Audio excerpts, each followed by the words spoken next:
You will bring Captain Solo and the Wookiee to me. A few seconds ago, 3PO yells, "Master Luke, he's finally come to rescue me." And then Luke tells Jabba, "You'll bring Captain Solo and the Wookiee to me." If I was 3PO, I'd be pissed. What about me? Why are you only worried about the non-droids?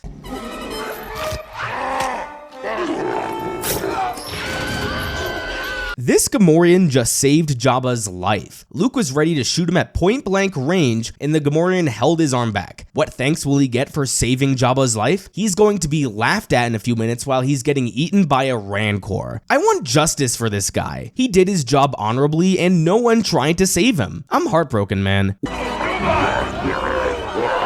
Why are these Gamorreans laughing at one of their brothers dying? They're the worst, oh my god. Pork is back on the menu, boys, ha ha ha. Also, if you notice, the Rancor picks up the Gamorrean with its left hand, but in this next shot, the Gamorrean is in the right hand.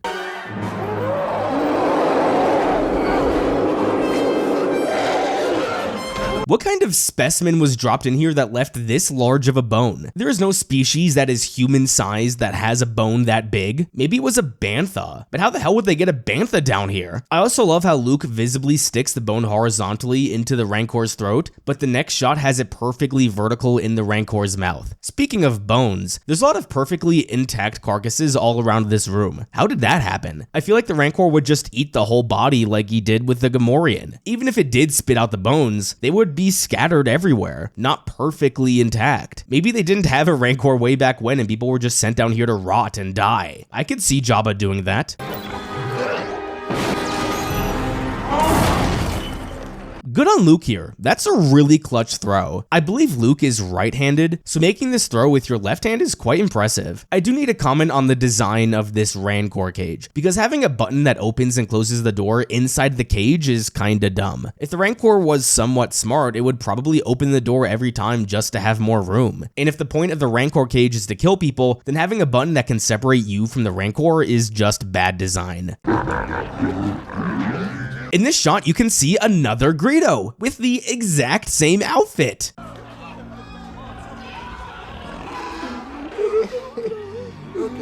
This fat guy shows more motion in these 10 seconds than anyone does in the entirety of The Phantom Menace. Anyone outside of Jar Jar, that is. Together again, huh? Wouldn't miss it. How we doing? Same as always. This is one of the most underrated lines in these movies. How are we doing? Same as always. That bad, huh? That line always makes me laugh. Also, this is the first time that Han has been with Luke since Echo Base. So Han's reaction to hearing that Luke has become a Jedi Knight earlier in the movie is quite warranted. You will therefore be taken to the Dune Sea and cast to the pit of Carcoon. The Dune Sea, huh? I wonder if they will find the Lisan al-Gaib. As you are slowly digested over 1,000 years. This line always bugged me a little bit. Slowly digested over 1,000 years? You would die in the Sarlacc in like a minute. You would probably die from all the gases in there and you wouldn't be able to breathe. You would need a helmet if you wanted to survive.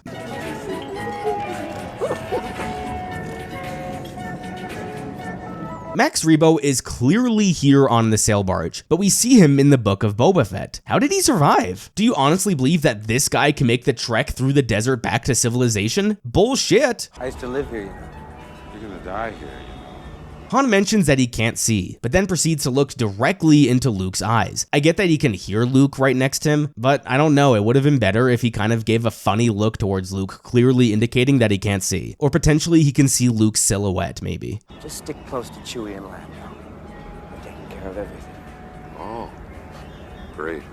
Han should have a different reaction here to hearing about trusting Lando. Last time Han was with Lando, Lando turned him in, Han punched him in the face, and was clearly salty about the whole situation. I would be like, what the hell? Why on earth would I trust Lando? Also, Luke's confidence here is so misplaced. R2 is busy serving drinks right now. What if he's not allowed on the deck to shoot your lightsaber at you? Then you're cooked. In this shot, Jabba is holding the wine glass in his left hand, but in this next shot, it's in his right hand. In this one shot, we get this interesting piece of artwork in the background. We got a less flattering look at Jabba, surrounded by what appears to be a bunch of women in slave Leia outfits. There's a lot of dark implications behind this. Is it often that Jabba takes women prisoner and uses them as slaves? Especially in this picture where there are a handful of them? What happened to them all? Does he feed them to the Rancor like he did to that one Twi'lek? Lando was totally useless here. All he did was swing his helmet once at this dude, wrestle him, and then throw him over and almost get himself killed. They were probably better off without him. Also, in the previous shot, Lando was not wearing any gloves, but in the following shot, he is back wearing gloves.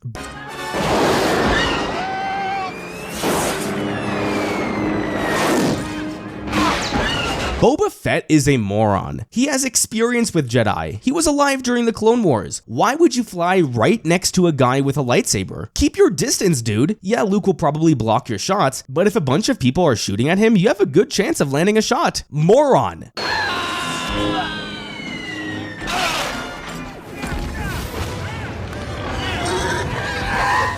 Let's go through everything that the world-renowned bounty hunter Boba Fett accomplished in these movies. The last movie, he tracked Han Solo in a rather clever way. Here in this movie, he decides to engage a Jedi in close combat, tries to wrap a Jedi with a lightsaber in some wire, manages to completely whiff a wide-open shot on Luke with his wrist rocket. We can even see where the shot lands, and then he gets killed by a blind guy with a stick. He deserved to die. And I'm just glad this was the last we ever saw of Boba Fett. Right? Right?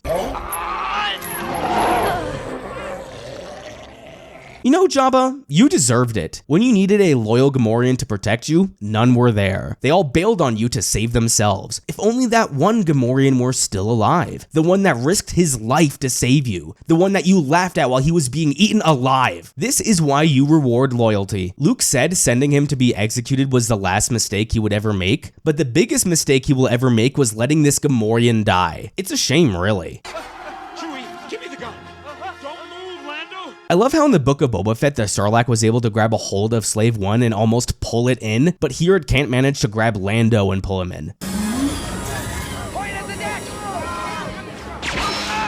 I really like this one shot where Luke gets shot in the hand. Just a quick reminder that Luke lost his hand in the previous movie. But I do find it funny that at some point here, Luke was just standing there raising his lightsaber above his body as high as he could. What kind of defensive stance is this? But the person who was more idiotic was the guy who shot Luke in the hand. Luke was standing there in a rather defenseless position. You decided to shoot him in the hand, not anywhere on the body? Idiot. That's a pretty cool shot. I like it. Hey, Luke, thanks. Thanks for coming after me.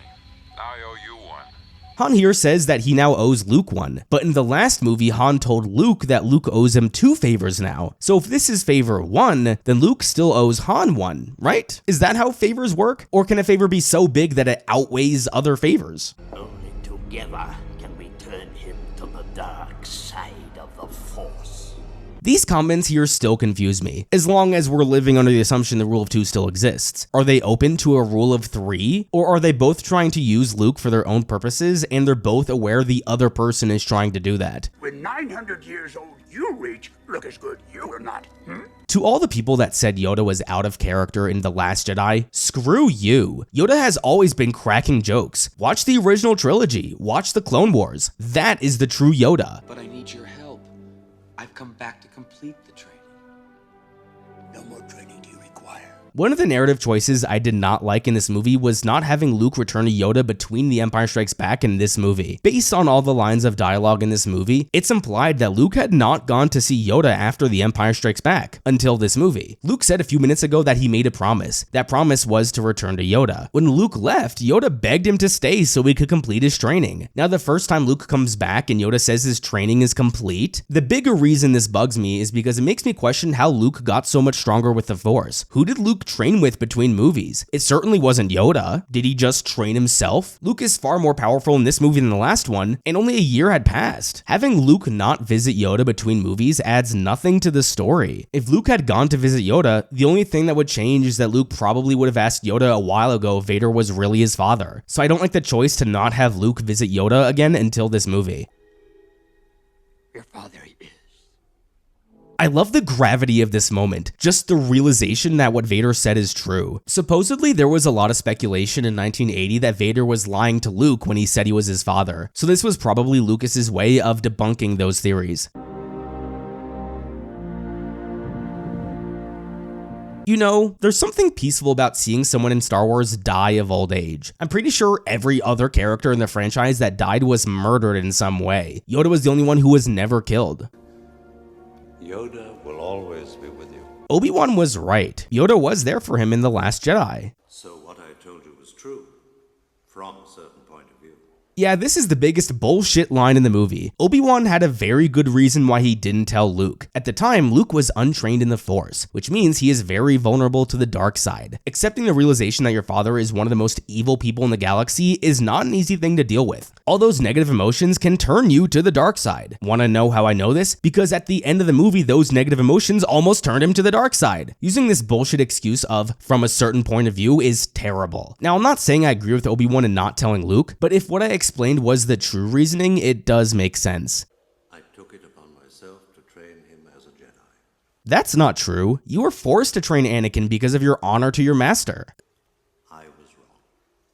There is still good in him. So this comes out of left field. This is the first time in the entire trilogy that there is any hint that Vader could turn good. Luke hasn't seen Vader since the last movie. At least that's the assumption. What reason does Luke have to believe there is still good left in Vader? If Vader wasn't Luke's father, would Luke have any reason to believe there's good in him? No. Vader's redemption wasn't rushed, but Luke's faith in Vader's redemption was rushed a bit. Maybe if Luke said, I don't know if there's any good left in Vader, but I need to try, then it would work better for me. But in the current movie, it seems the only reason Luke believes there is good in Vader is because Vader is Luke's father. Either that or he somehow sensed some good in Vader while he was leaving Cloud City. Leia is my sister. This is honestly a terrible reveal. Not so much that Luke and Leia are related, but that this revelation came out of nowhere. Not once was it hinted at that Leia was his sister. It was hinted that she had the Force, but that she was Luke's sister? No. The reason the Vader reveal worked was because for 2 movies now, Luke had been asking about his father. Luke having a sister was never mentioned until the previous scene. If something like this happened today, people would complain that this was terrible writing. But since it is a part of the original trilogy, it gets a pass. Click on the link here to watch Overanalyzing Star Wars Return of the Jedi Part 3. If you don't see the link, the video hasn't come out yet. Thank you everyone so much for watching another one of my videos. Don't forget to unite the Claude Squad, and I will see you guys next time.